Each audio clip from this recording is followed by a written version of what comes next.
Hi, everybody. It's Nancy Reyes with For Your Canine. And Joanne Soike with For Better For Worse. Well, let us know you're out there. Today we have Jeff McMahon. He is a Nosework instructor, CNWI, and a certifying official for the NSCSW. And I know most of you who know Jeff that are in the Midwest and in California, that he's been around a long time, since actually one of the beginning students, right? Since Nosework started. Pretty early, 2008. Yeah, and one of the interesting things about Jeff is his training style is really great. He produces some really great teams. They do super well. And one of my mentors along my Nosework journey, and also he's just a very interesting instructor in how he trains. So this is what we want to. Yes, Jeff is awesome, Robin. And so we are going to be talking a lot about Nosework today and what we have and just different techniques and ideas about how you train and all that. So anyway, I will turn it over to Jeff. So one of the things, Jeff, could you tell us how you started in Nosework? And because I know some people already know that, but just for those who don't. Well, thanks for having me do the live Facebook and thing. I don't do much social media, so it's good to know that it works. I'm here. You're hearing me. Yeah. I'll just make one quick correction that I did let them take away my CNWI status recently. Oh, they did. Okay. Yeah, I'm just a rogue guy out there floating around.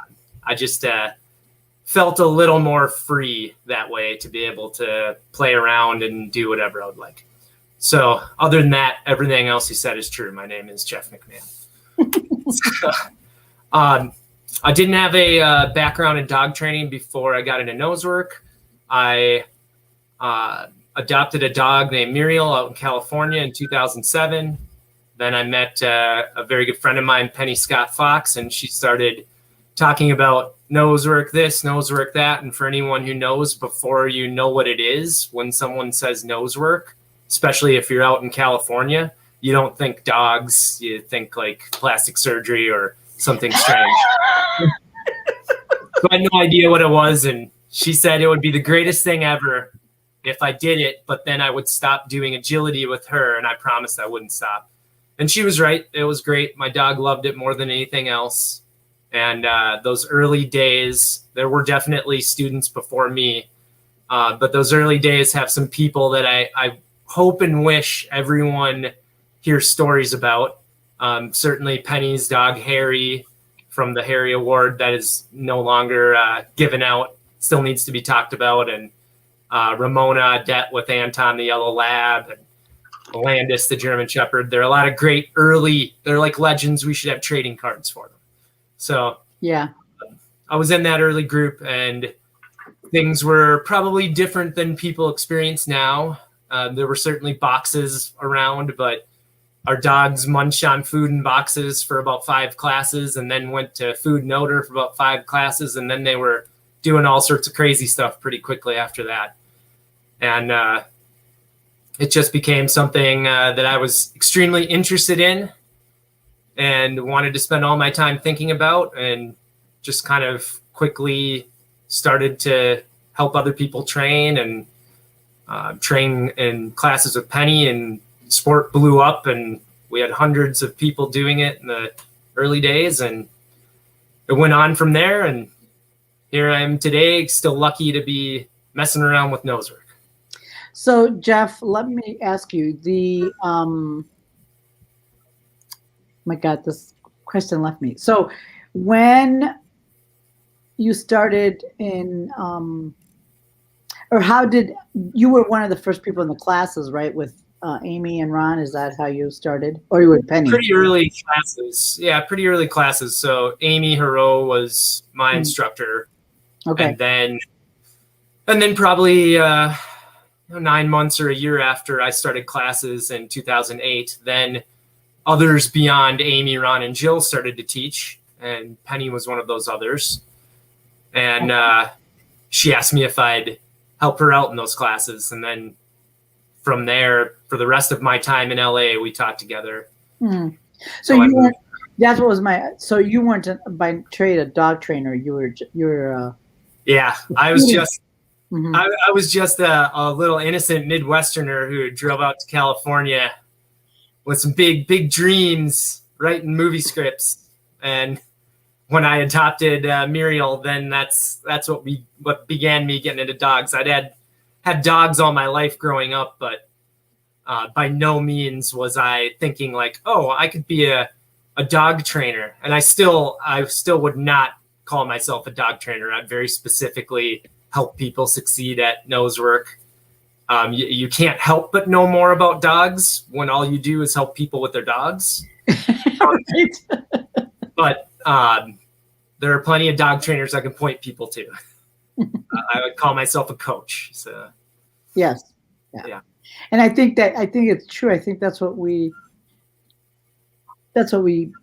use more because we are coaches for the for the teams, right? We're not training. The dogs already know how to use their nose. It's just a matter of how to, um, you know, get to work together with your dog, right? So, Right. um, so Jeff, so how do you think about, because you have some very interesting ideas and you bring things from other parts of from other places or other areas in the world to bring into Nosework, which to me was like, I've always done that in just regular dog trainer, like bringing things from other areas of life, like human medicine or different things. But you bring in a very interesting approach to how did you start on the road to do that? Because I think that's why I find you that's so interesting, like always looking outside of dogs, Yeah. right? Yeah. It's hard to speak personally about those types of things. So make my best guess, but if you know me fairly well, so if it sounds like I'm wrong about myself, you might know better from the outside.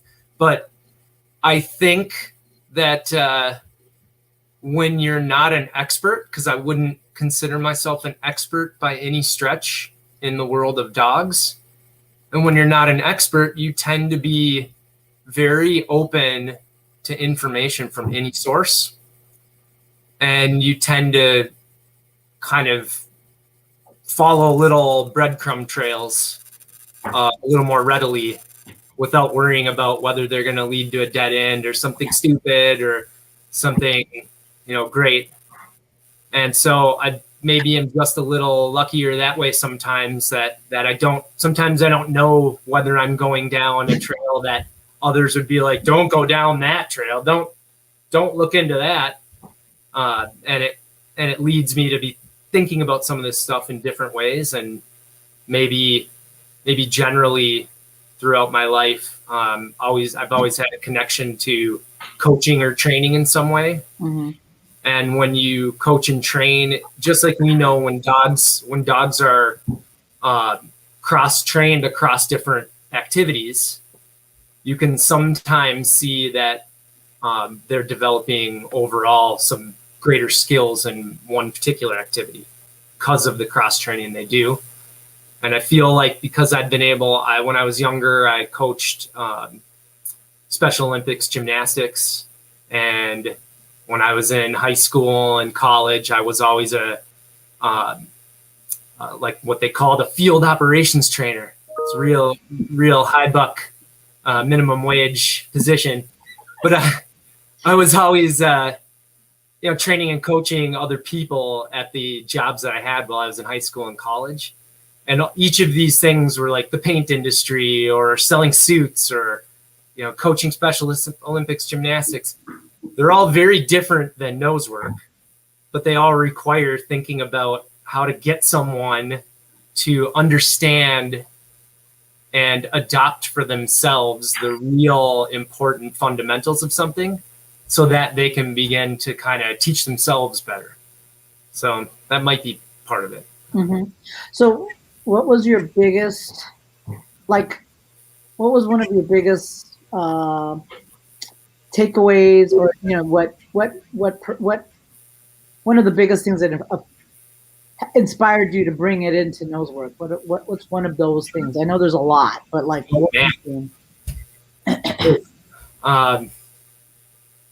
wow, you're like the Larry King of interviewing. You got me thinking. I love the questions. I listen to Tim Ferriss a lot. Yeah. I suppose. I mean, going in the direction of Tim Ferriss. I mean, when I think about like Jocko Willink, who's a Navy SEAL, who's huge in my family with my kids and my wife and I. You know, he has a series of children's books that are amazing for adults called Warrior Kid. There's like 4 or 5 of them now. And just in those books, he goes through how a kid can overcome the challenge of being terrible at math and getting better, or the challenge of being a weakling and getting stronger, or the challenge of not figuring out how to be okay to be alone or be left out of a group or whatever. And you take all those pieces that are supposed to help a kid become an adult, and you can start looking into them, and you can watch dogs and people work, and you can see all those same things happening where it's like, shoot, that dog is worried about being left out, or, you know, left out of connection with their human, or that human is struggling with how to be strong enough to let their dog work through this problem without stepping in and helping them, or both of them lack the skills to do the hard math of understanding each other. And you can take all the lessons from a book like that and start applying them to scent work. Does that line up with the question? That's right. Okay, good. Yeah, because it's one of those. Yeah, it's one of those. Yeah, it's because it's like you do bring in, you know, you bring in a lot of things from different areas and people, and it's like there's always one that really that you bring in. Like one of the things I learned from my dog training mentor, Suzanne, is it's like don't always stay in the about psychology and all that about. It's like you have to go outside of it. And I learned that very, very early on. And then, and also the more you know the more you don't know, right? You're like, oh, that's right. Still don't get that. That's not, you know, it's not a, you realize how much you really don't know. And so that's why you strive to keep learning and getting better and learning more, right? Because that's kind of how it is. I wish we all knew a lot about dogs, or everything, you know, but there's just, I think we're at the tip of the iceberg. I talk with Joanne a lot about that. It's like, we you know, what we were 20 years ago, what we knew then, it's like, oh my God, it's not even the same stratosphere. Yeah. If you can imagine that 250 years ago, we thought the earth was 6,000 years old, and now we know it's billions of years old. Right. You can imagine that 250 years from now, we're going to be like, how did we not know these things about dogs? Right. Right. It's just right. So I have a question for you, Jeff. It's kind of random. Were you like the kid that took apart toasters to figure out how they worked? I wish. That's my dad. Okay. The reason why I asked that question, okay, is because you always seem, you know, all of us who are going out and hide setting, right? You always seem to be that person that, what if I open this and put this in here? What if I crawled underneath of this? And you make it, you just get so physical with your hide setting. So I was curious maybe where that came from. If you were a toaster taker reporter. Yeah, no. I was the kid who found a kid who could take the toaster apart, and I told him we should. And then I looked at everything when it got taken apart, and I told him he should put it back together. But yeah, the actual physical stuff, no.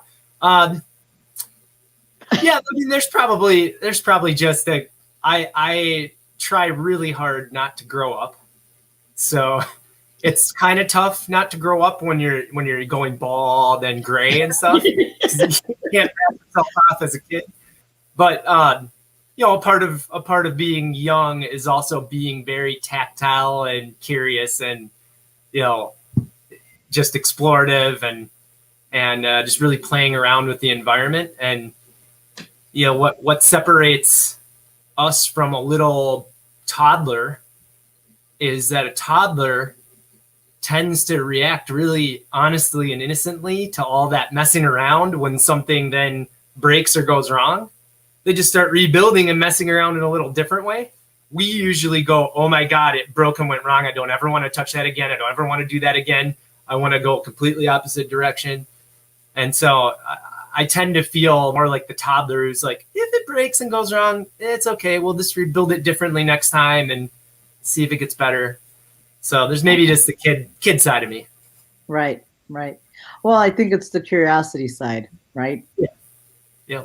And then not being afraid to take risks and try things and then go, okay, that worked. Yeah. It didn't. Yeah. And when we talked a little about like the undercarriage of vehicles before this started. If anybody wants to know, we were talking shop. Yeah, that's right. But I can recall a few years back in Alabama where I was having people crawl under a truck to reward their dog, just because it always seemed like the dogs were going under doing something somewhat challenging and risky themselves, and the person's hanging back there like, you go in, I'll wait out here. And some of these dogs come out going, are you part of this team, or are you just going to sit there like a suit in an office and be like, I collect the big bucks and you do all the work. And one great moment in that workshop was I cannot recall how old Norma Lattimore was at the time, if any of you know, with Mimi. But she crawled under that truck, paid the dog, barrel rolled out, got up on her own. And it was like a champion moment, probably a champion moment for her, but everyone watching was kind of either like, I'm 40 years younger and I have no excuse, so I got to get after it. Or they were like, this is amazing. I love this. And a huge part of just getting a better relationship with the dog is to put some skin in the game, win or lose. And when you do win, now you earn something. It's like Larry King once said he was dead broke, and he gambled his last $48 at the racetrack and won like $11,000.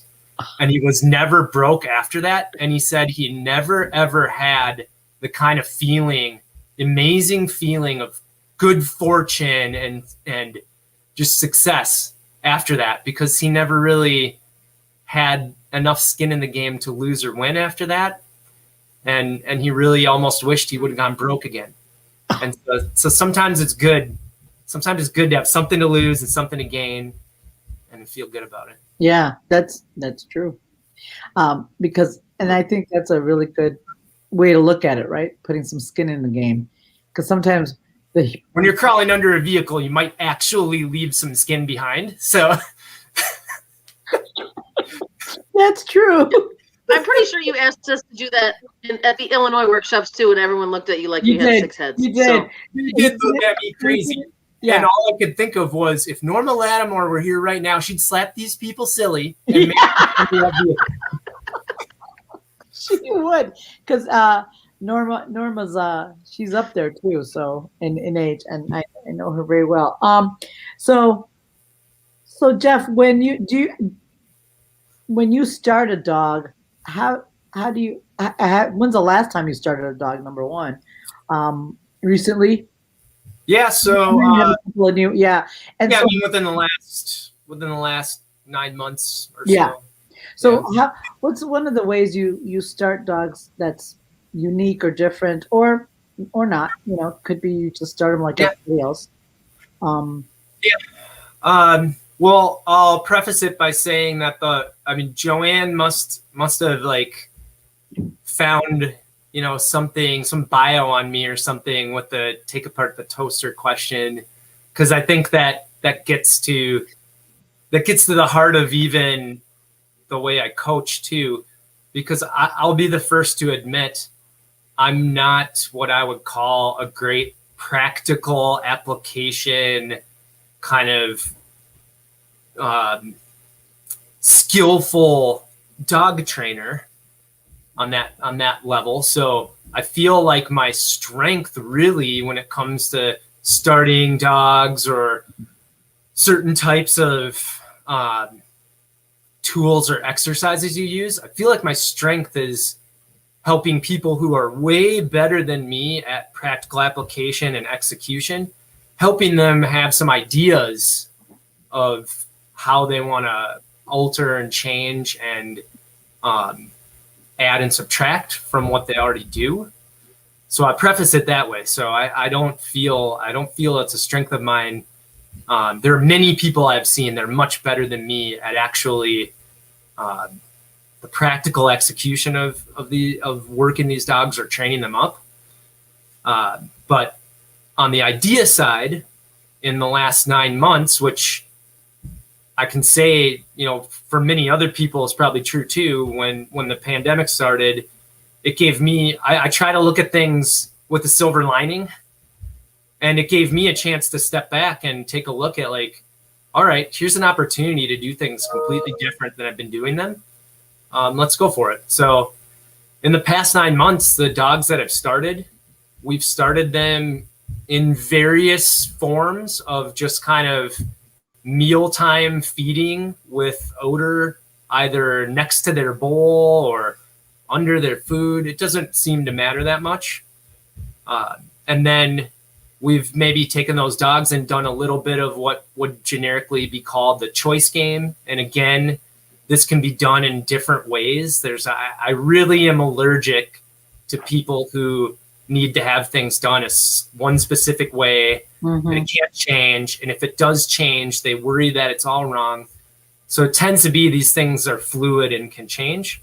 But we make sure the dogs have some stickiness to the odor. And in all of this, we haven't pulled the box out or done anything like that. And then we move outside pretty quickly, and we might pair the odor a bit, use the wind, put a little bit of separation between the dog and the source, let them really drive at it without getting right to it. And then we start to work on what most of us would consider to be the high level, complicated type of odor problems, higher inaccessible stuff, multiple close together stuff, large spaces, like mostly outdoors. Cause again, this past year it was outdoors was kind of the main way to play. And we really work on making sure that we have enough time for that dog to be hunting, that we get to actually see who the dog is as a Nosework dog. And so we can start building the actual partnership between the dog and the handler. And I don't like to call anything a sure thing when it's a small number of dogs. So I feel like you got to be playing around with something with a lot of dogs. And then, of course, everyone's mileage may vary. You may try something and go but I like what I've been seeing from these dogs. I like it a lot. It gets us to the heart of understanding their behaviors and when they're actually behaving in a way that is expecting partnership from the handler, and how to make sure that, I don't know about you guys, but I feel like sometimes we see dogs as they get further along into Nosework, there's like a plateau. Sometimes there's even a drop off in their eagerness to work and their stamina and their confidence to solve problems. And so most of what we're doing here is making sure that we maintain that desire and that eagerness and that confidence. And so it's less, but we still use maintenance exercises and various training tools and things, but on a regular basis, it's like, how do we make sure we've got this dog, working like Tom Brady at the Super Bowl, right? How do we get this dog in the zone and get him there? So, well, yeah, because actually it's so interesting that you say that, because Joanna and I were talking, because one of the things that I champion a lot is like going back to foundation and keep that drive and motivation. And at the higher levels, folks really have a hard time wanting to do some of that stuff. Yep. And it's like, no, just before trial. Well, what should I do before I trial? Put some an odor in a box and just throw food in there. Just feed them their dinner with that or whatever it is, just to keep that odor obedience strong and motivating and make it fun. Yeah. Making it, and I think we get so hung up on making it so challenging that the dog, after a while, it's like doing calculus all the time. You're like, oh my God, I can't. I just can't do one more problem. I need arithmetic. 2 + 2 is whatever, right? It's just, but we really do have. It's hard because I really do like, let's keep it fun, keep it easy, keep it very motivating for the dog. Because if you keep the dog motivated and interested in the game, it goes a long way. It's worth the time you spend to do those extra things instead of spending so much time doing such really difficult, complex stuff. And sometimes for my students are used to it now, but sometimes they come in, it's like, we're just going to do some boxes and have a party. And they're like, okay. In the beginning, I got a lot of pushback about that. They didn't like that. So now now they're used to it. Like they come in and they're like, okay, it's what we're doing. Yeah.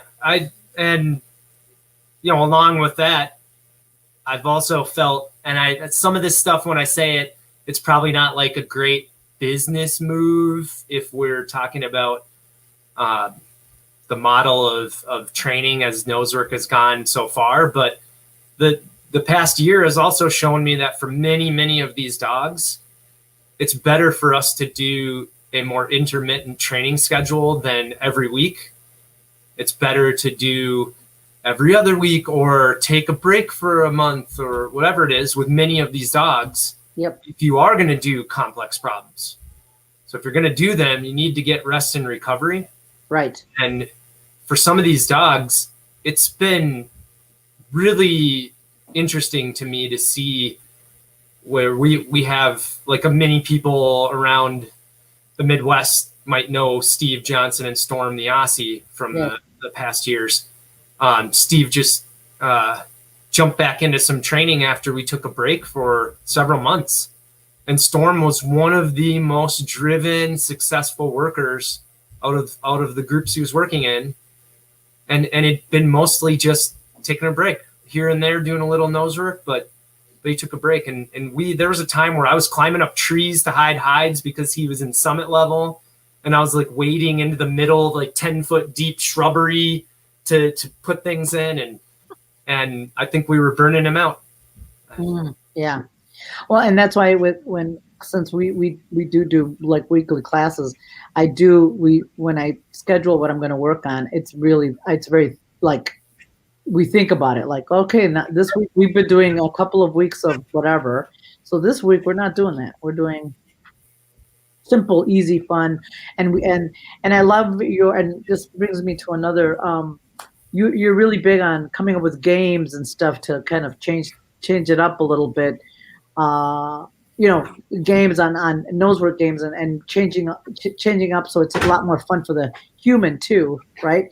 So yes. And I'm kind of I love to play games as well, so I just love that part of it because it's like you're still training and all that, but it's so much more fun doing it.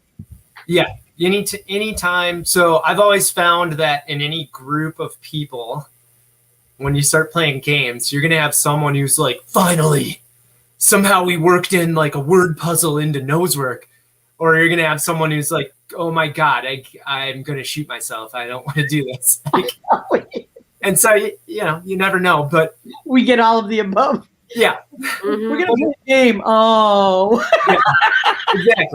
Exactly. You're not gonna ask me questions, are you? I just pulled that game out on Friday. I hate that game. Actually, Nancy was present for that game in Wisconsin when I can't remember if it was Jive or if it was somebody else's dog. But it was like and then boom, nailed the picnic table hide. Yes, she did. And that was actually a pretty interesting occurrence. A somewhat difficult, less accessible hide. A handler who's like, and a dog who's like, cool, I can just go drive at this thing. Yeah, right. We don't usually see that with the difficult hides like that. But yeah, the games are great.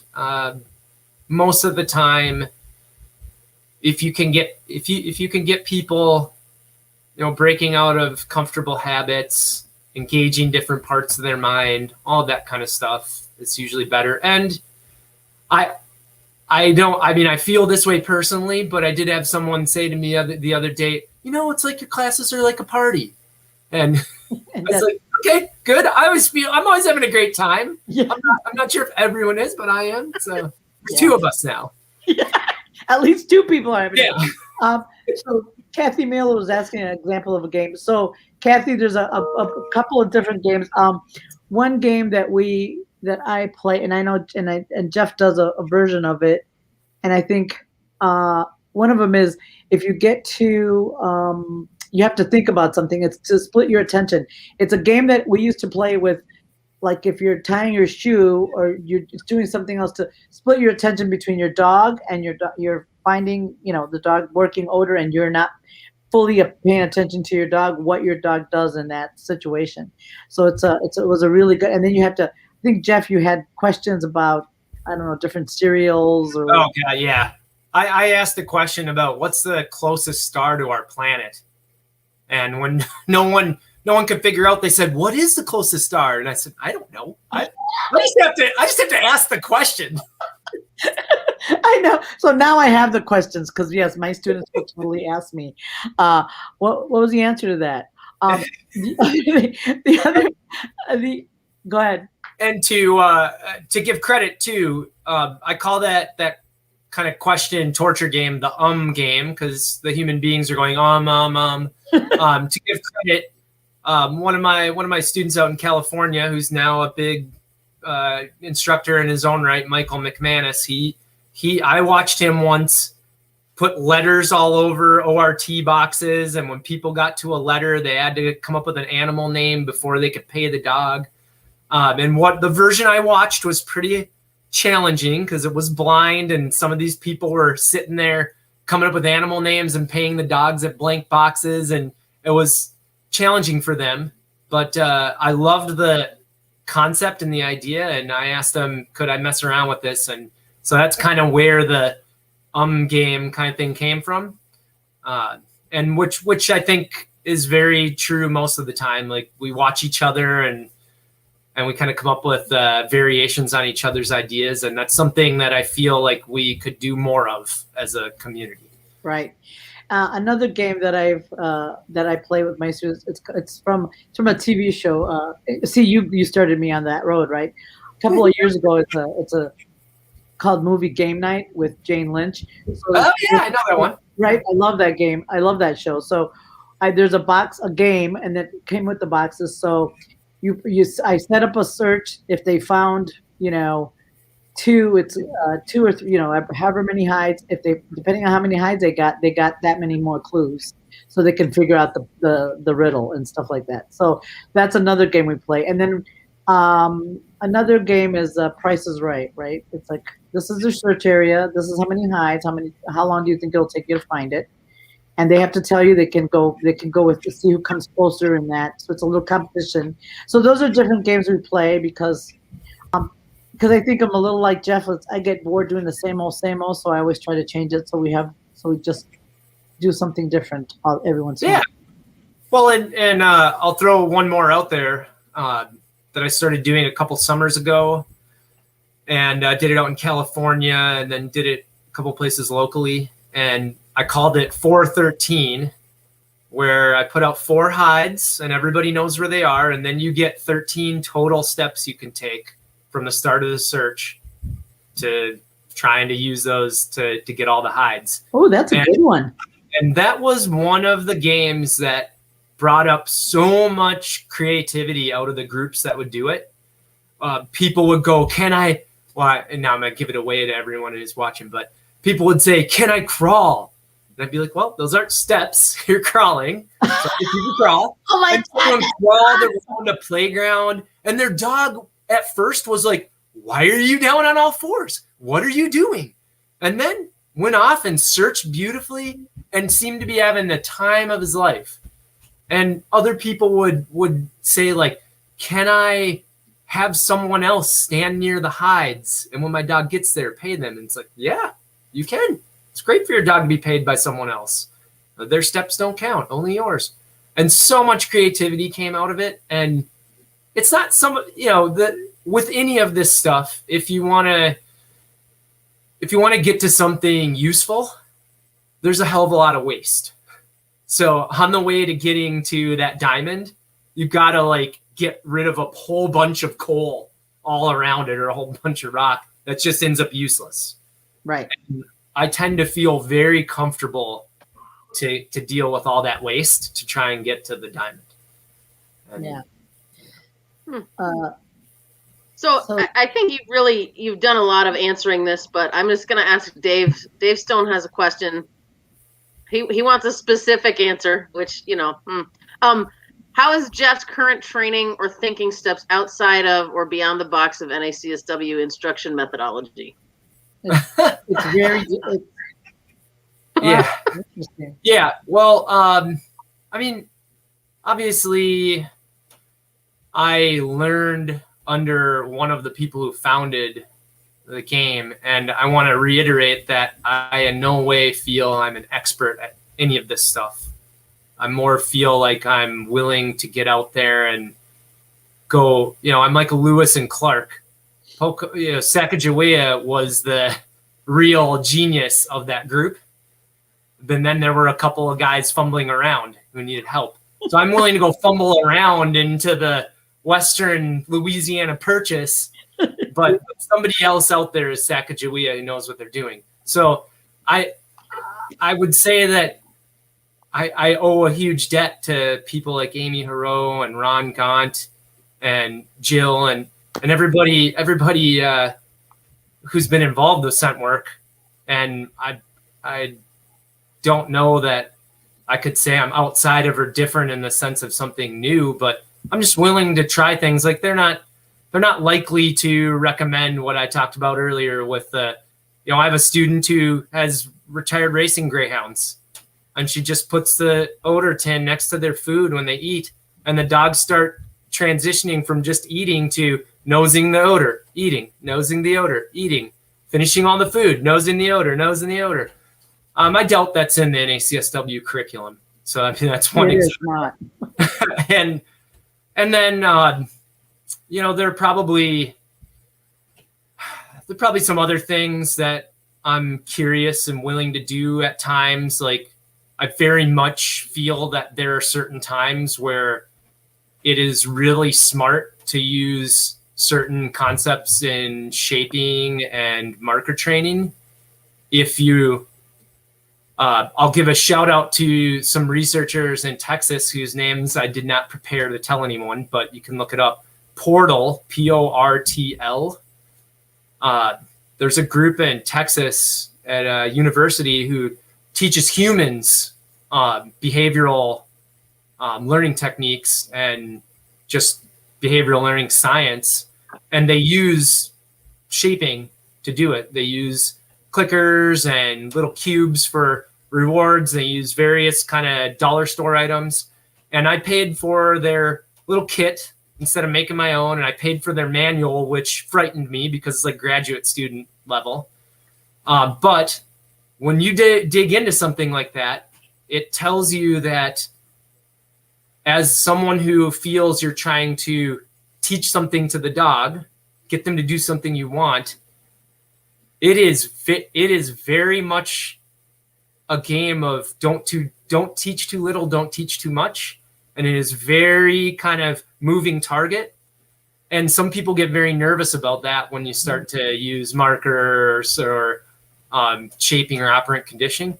And that's another way that I'm pretty sure that's not something in ACSW wants writ large going on in the classes, but I'm not a spokesperson for them. I'm not going to make any statements, but I'm very comfortable to employ that stuff. And I'm not a good practitioner.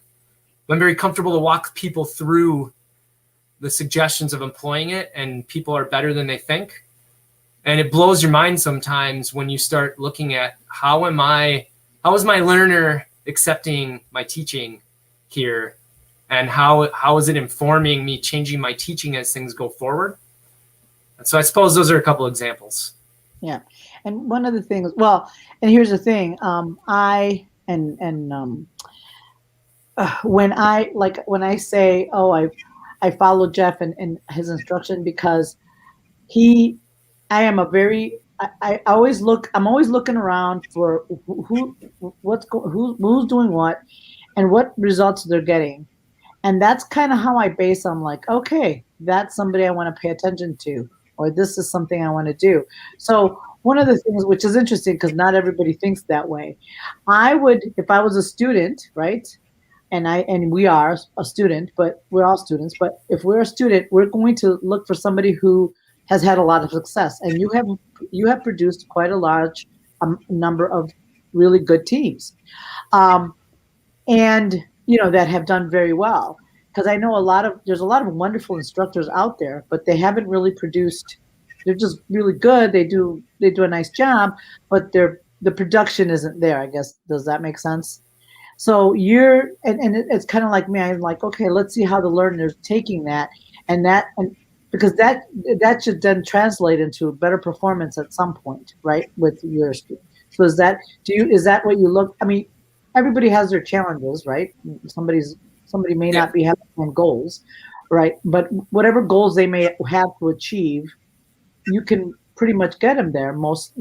Barring anything terrible happening or any issues happening or whatever.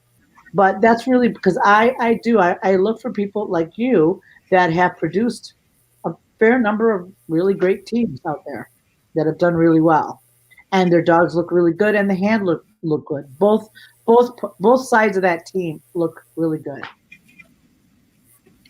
So how is that something that you measure, that you use to think about? Do you think about those things as well? Because it seems like you do. Like how are they accepting it, and how do you know they've gotten it right? How do you know they've processed that? For sure. I appreciate that. I would say, I would give the students themselves all the credit, because I tend to like to say that, they're the ones who go out and go to the competition, so they own their success. They also own their failure. I'll always be happy to own their failure with them. Always be happy. But when they're out there on their own competing, they definitely own their success. But I mean, I'm probably competitive by nature, so that helps. I don't like to fail at things for too long. Without feeling like I'm figuring it out and getting better. But I also don't like to feel like there's nothing more to get better at. So right. I like the mountain to keep growing, so that there's always a new peak to try and summit. But just in general, when it comes to competition, I think luckily the competition styles that are out there, they provide us enough kind of limitations and boundaries and constraints that you can set some goals and some benchmarks for teams, and how a dog appears behaviorally when they're working, and right. how a handler tolerates things and understands things. Right. Well, and so you can I try and set benchmarks up to relief. Oops. Can you still? Yeah. Well, yeah, and it's because it's one of those things. It's like if you don't test it, you don't know if if you don't test what you're learning, you're not really, how do you know you got it right if you're not testing it? Yep. So okay, yeah, I just because that's interesting to me, because there's a lot of people out there. It's like that. Me, it like how my students do. Not that I can't say that you want them, but you want to test, like if they've been struggling with something, whether they could title, it doesn't matter. But if they've been working on something and all of a sudden they've surpassed it, even if that means they didn't title that day, but they've gotten over whatever. It's really, then it's like, okay, you're making an impact, right? You're processing what you're trying to teach them. So yeah, well, and as you know really well, just on the, the dogs are, I'll say this with a, sincere love in my heart. The dogs are eternally easier to work with to get ready for the realm of competition. We can get those dogs ready. The humans, it's a little harder. Yes. And you know this well from the mental management side. It's a whole huge chunk of getting a human ready to do well at competition is to really break them out of unhelpful thought patterns and unhelpful habits that are extensions of those thought patterns, and to kind of help them to replace those thoughts and habits. And that ain't easy. No, it isn't. And actually, that's how I came up with my Facebook group for mental management, because this is how you learn, right? Because I was telling Joanne, I go, going out and doing a workshop is great and it's fun and everything, but to really make an impact, you have to continually help them change how they're thinking and really keep on top of that piece of it, which is very hard to do when you only meet with them once a week, right? Yeah. But I know from feedback from many of my students that your approach to mental management has been hugely impactful for them. So it's working. Well, thanks, because Joanne's my bounce. I tell her things and she's like, I don't know about that.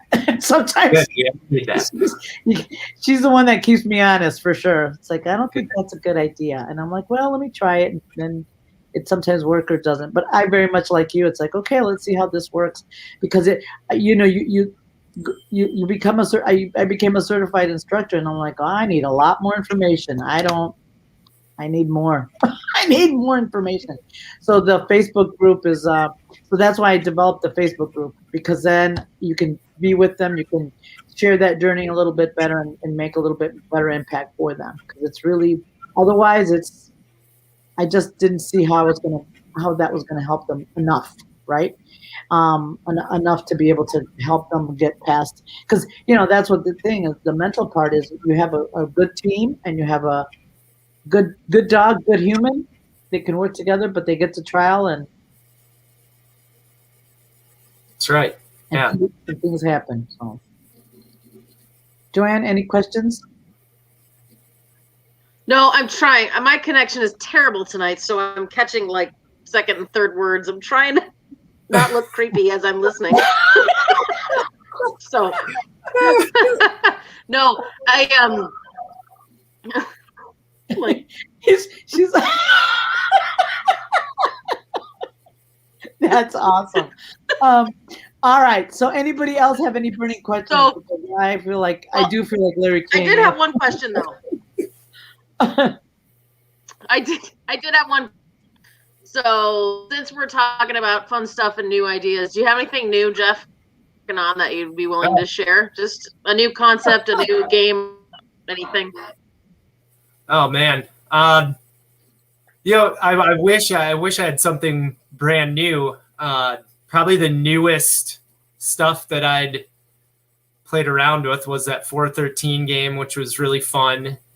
I had another game that turned out to be pretty fun that I called Nosework Weapons of Opportunity, which was a play on Forged in Fire, which is kind of a knife making show. And basically, when someone came up to do their search, as they got there, I would spring on them some change or constraint. Like I would say, you can't use your leash, but you have to be connected to your dog. And somebody might take their belt off and connect it to the harness or their shoelaces and do that, or just hold the dog by the collar. Or I might say, like, you can only feed your dog by dipping down like a waiter with their treats on your hand, and you have to hold them on your palm the entire time you search. And that sounds like fun. And someone went, "Oh, I'll be right back." And they ran off and they came back and they had peanut butter smeared on their hand. Their dog thought that he had died and gone to heaven. This dog was kind of dragging a little bit at that point. It was a multi-day camp and he was kind of dragging. He burned through those hides and he licked that peanut butter the whole time. And she was like, well, how am I going to do this at competitions? And someone said, well, you can put it in a tube. You don't have to smear it on your hand. But lots of stuff like that. But honestly, in the past 9 months or so, I always kind of roll my thinking back towards Ron Gaunt. And nice. So Ron had a drumbeat kind of like it's about communication. Right. And had to pry it out of him if you wanted to know the, conclusion to that statement. But he'd certainly give it to you if you asked. But I really have been focusing on these large outdoor spaces. Sometimes in the COVID times, park and ride parking garages are amazing. Don't go at night because they drag race and it's weird. It's not good for the dogs and probably not safe. But you go during the day on the week, parking garages are empty because nobody's commuting on the buses. They're lower distraction. They're fairly straightforward for airflow. And you can see dogs do some amazing stuff. They can search for extended periods of time, go up and down the levels to chase odor. And it instills so much confidence in the dog, and it's wonderful to watch. And it gives you long enough searches to build relationship, to really get to know the dog and to start building a relationship. So it's boring in terms of I haven't sprung any new games from the old thinker tinker there. But it's been amazingly fun in terms of just getting to watch these dogs just blow their handlers' minds. That's awesome. Yeah. So Diana had a question. Jeff, do you have a prediction nice that you'd like to make? So wait. Diana. Well, Yeah. I happen to have an envelope right here with an answer. No, I'm just kidding. Go ahead, Joanne. She's delayed still. Go ahead, Joanne. Read Diana's question. She's not, the connection's not good. All right. I know. Sorry. Like Jeff still has his cup up. I can't. Okay. So Diana wants to know if you have a prediction to what Nosework might be like in 5 years. How will it evolve? That's an awesome question because so this actually informed the way I've been working with the new dogs is I thought, there are plenty of other dog sports out there where they tend to train the dogs to the highest level of what they're working at, and then they go in and start competing. And I thought Nosework is that weird beast where I don't think anyone that got into the game beyond, say, the founders maybe was like, oh, yeah, search is like Elite and Summit. That's what we'll be looking at, 8-10 years from the beginning. Right. And so it's easy to then say like, hey, 5 years from now, 10 years from now, we probably can't quite figure out what it'll be like in terms of challenge because Nosework can be challenging in so many different ways. I mean, just think of the, noise and movement distractions of AKC. That's kind of challenging. So I wouldn't say I could make a prediction because I'm in the Nassim Taleb camp, and Nassim Taleb would say predictions are for fools because you're never going to see the one thing coming that you need to know about. Right. It's much better to prepare yourself as best you can to not, get taken down by that one thing you couldn't see. That's the black swan idea, Nassim Taleb. So I can't make predictions, but I can say that the dogs we're working with today, that is why I've been utilizing the outdoors, utilizing big spaces, utilizing novel environments as much as I can, and trying to build we get the dogs out of the car harder in the wintertime, but we get them out of the car, and right from the car, we let the dog kind of decide, am I going to drive out into the great beyond and start searching? Am I going to look to my human for the okay to get going? What's going to happen? And we're really trying to prepare them for that, challenge that we can't possibly know from 5 years down the road. Right. We're losing Joanne. Here she's back. She's back.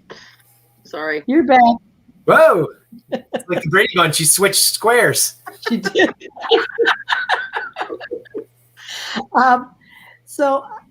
Jeff, so what do you, and I know you're a CO and you get to see people's searches and stuff. How has it changed from when you started to what it is now? Like, because I know it's changed a lot in the time I've been, and I've been in since 2010. Yeah. It's changed an incredible amount. What would you say is some of the biggest changes, good or bad, right? Yeah. I mean, I guess in this, I speak only from my own perspective here. So again, not an official statement. But from my own perspective, I do have some pretty good memories and some of them kind of scarring as a competitor from the early days. And I can tell people that search environments were much larger, sometimes much more complex, say at any level from NW1, 2, 3, and, elite and stuff didn't exist in the early days. The types of hide placement were much more complex. I may be misremembering it, but I believe the first practice match in December of 2008, it was at like a trucking warehouse in Torrance, California. I believe that one, and this was like an NW1 level, because that's all that existed at that time, because there hadn't been competition yet. I believe one of the hides was like a good distance up, like above a human head height on the side of a commercial van with a ladder coming off of it. And you were searching commercial vans, and then you're searching like 18-wheelers, and that was considered our NW1 vehicle search. So a little bit different. Yeah. Did Ron set those hides? Yep. I loved every minute of it, even the minutes that I hated. I look back on those and I love those the most, which is important to think about for any of you who have ever been furious about an experience. Give it some time and you will cherish the memory. Yes. At least you should. But yeah, I mean, over the years, it changed. I mean, there are stories floating around there of how many containers were in container searches in the early days. There's some story that I don't think ever got supported by video of like a 60 container search once.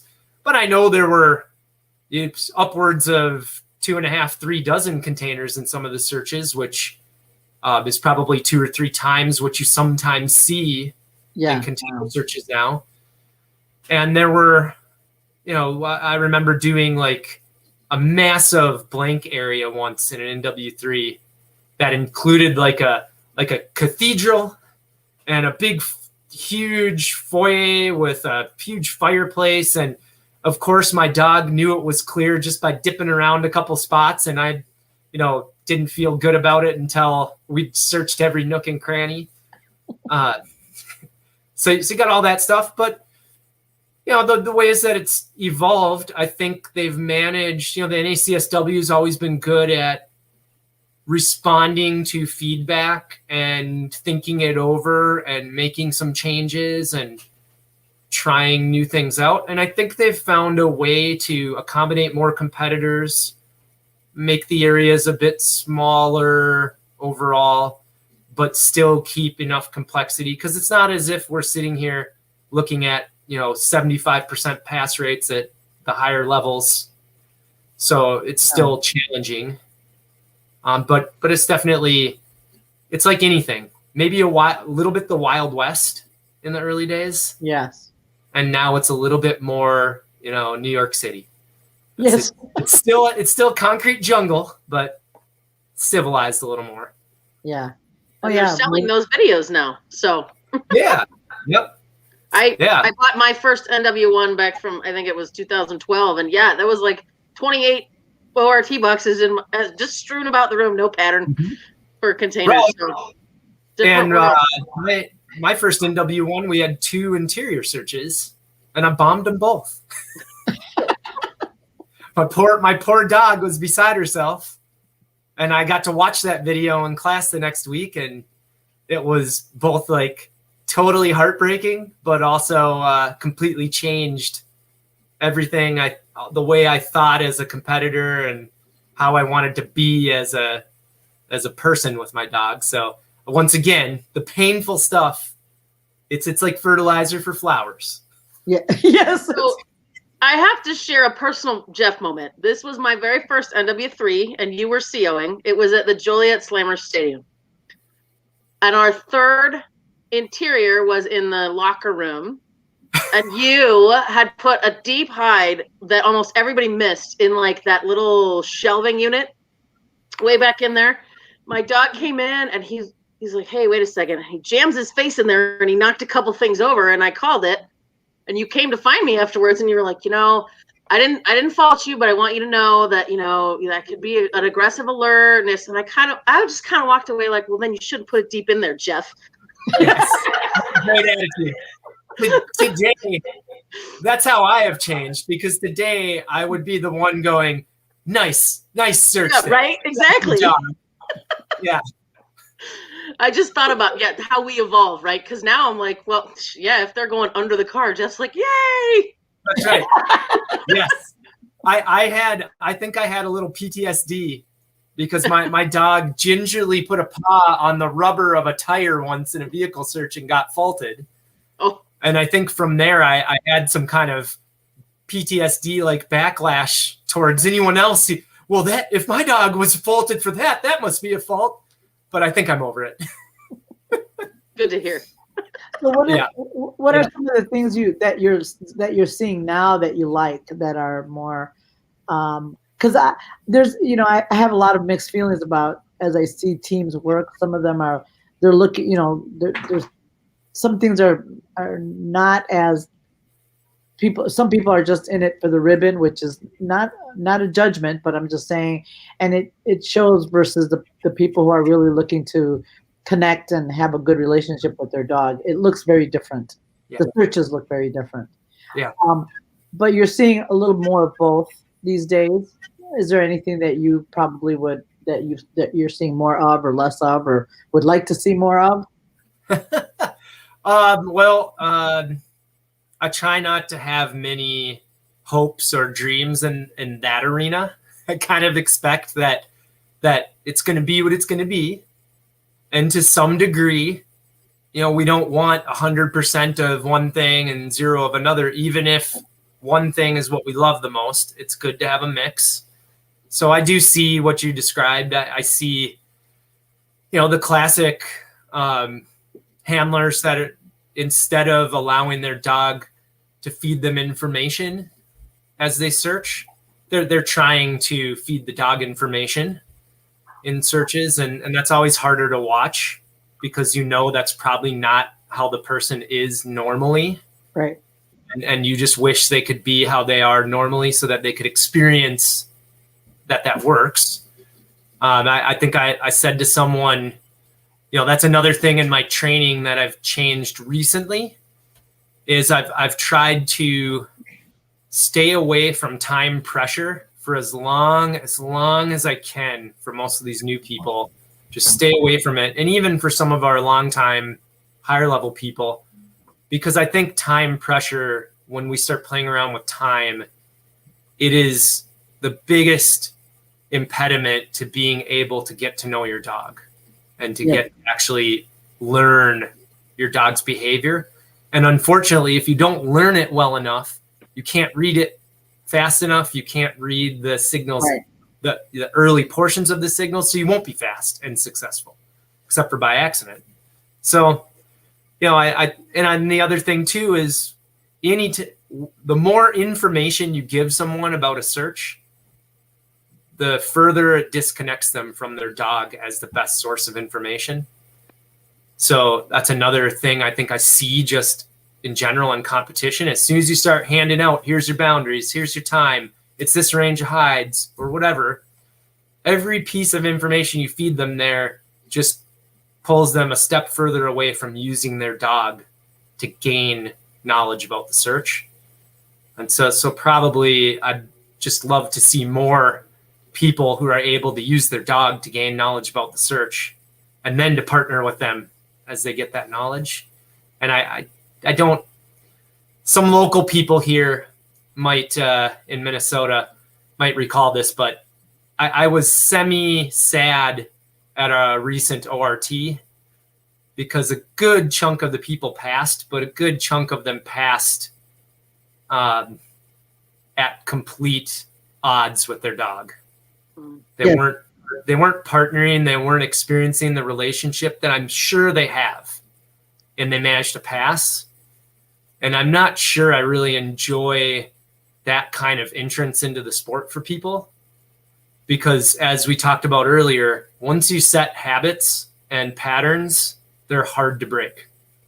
Yeah. And if that's a person's first experience, that sets a pattern and a habit that's really hard to break. And unfortunately, it's a pattern and habit that comes out when the people are challenged, when they're a little stressed, a little anxious, a little challenged.